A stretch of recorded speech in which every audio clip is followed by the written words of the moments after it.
Hi, I'm Tim. Welcome to Watchbox, and thanks for logging on. If you love this watch, email me, tmosso@thewatchbox.com. Your purchase and pricing email question line for buying this or any watch you see on any Watchbox platform.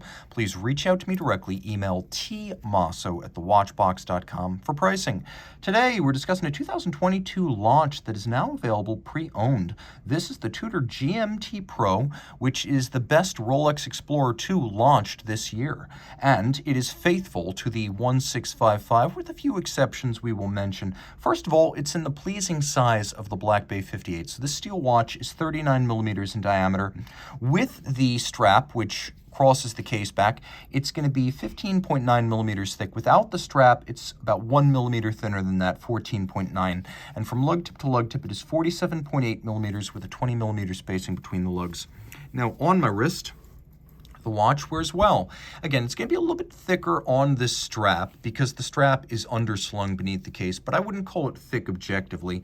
The watch sits easily between the edges of my wrist. There's no lug overlap, and it is comfortable. This textile strap is both handsome and secure and allows you to take full advantage of the 200-meter water resistance, as this is a water-resistant strap. I'd recommend this watch for a wrist of 14 centimeters circumference or larger. Taking a quick look, you can see it is a high-grade textile Tudor factory strap. So we have strap minders in steel with both polish and satination. And we have this counterweighted Tudor pin buckle, which also features polish and satination. Notice that the pin is polished and the buckle is satinated. Nice contrast there. Again, this is a very fresh watch. Unfortunately, the first owner lost his nerve after buying it and didn't want to take the depreciation hit from removing the stickers. His loss is your gain. This watch is spotless. A lot of these in-house Tudors, in-house caliber, feature the Tudor Rose logo on the crown and then the subsequent Tudor Shield logo on the dial, and that's present here. We have these little bevels, which are mechanically applied, but they're designed to reference the era when Rolex and Tudor shared cases. They were literally all Rolex cases, and so the beveling would have been done by hand. The beveling's gone on Rolex watches today. It's mechanically applied here, but it's nostalgic and appreciated. We have a case band that's polished for the most part, and then a satin finished set of lug hoods. We have a lovely laterally satinated bezel. So this kind of sunburst pattern that radiates out from an imaginary center point, that was a feature of the Explorer 2s from the launch of the first one in 1971, and this is applied using a lapping machine. It's frequently seen on 1970s watch designs, and to this day, lapping machines are used for this kind of satination. We have inserts in the bezel that are all lacquered, so it's a 24-hour GMT style bezel. We have a screw-down crown. Again, it is a 200-meter watch. The watch includes some subsidiary setting modes, one of which is hacking seconds, so you can stop the movement and set it precisely. There's an intermediate position for the crown where you can move the local hour. Note that seconds, minutes, and the 24-hour second time zone are not affected.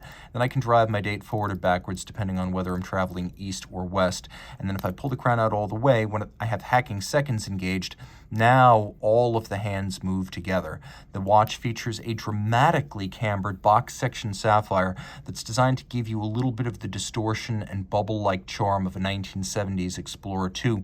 The dial includes a couple of features from Tudor and Rolex Submariner history. There's a chapter ring outboard, and then we have indices that are thick blocks of luminova. You can also see that we use snowflake-style hands. So this is a design from the Tudor Submariners, the late 60s through mid-70s. So that element is not Rolex-derived. That is native to Tudor. We'll do a quick loom shot here. And as you can see, the blocks of loom are three-dimensional. While they look like the printed features of an old Rolex Explorer 2, they are actually applique. They have length and width and height, which gives them a wonderful appearance in the dark. And note that all four hands of the watch are luminescent, which is wonderfully practical. Now, turning the watch over, there's not a lot to see, but I can tell you what's inside the case. It is identically powered to the Tudor Black Bay GMT. It's the MT5652. It has a center bearing mounted bidirectional automatic winding system, so it's rotor winding with a 70-hour power reserve. It has the stop seconds. It has the 12 and 24-hour dual time zones. It has an anti-magnetic silicone hairspring. It is a 28 joule movement with a full balance bridge and a free sprung index, which makes it both shock tolerant and easy to adjust precisely. And it is timed in 5 positions and certified by the COSC as a Swiss chronometer, so you get a lot with your Tudor GMT Pro. Reach out to tmosso at thewatchbox.com for purchase and pricing details.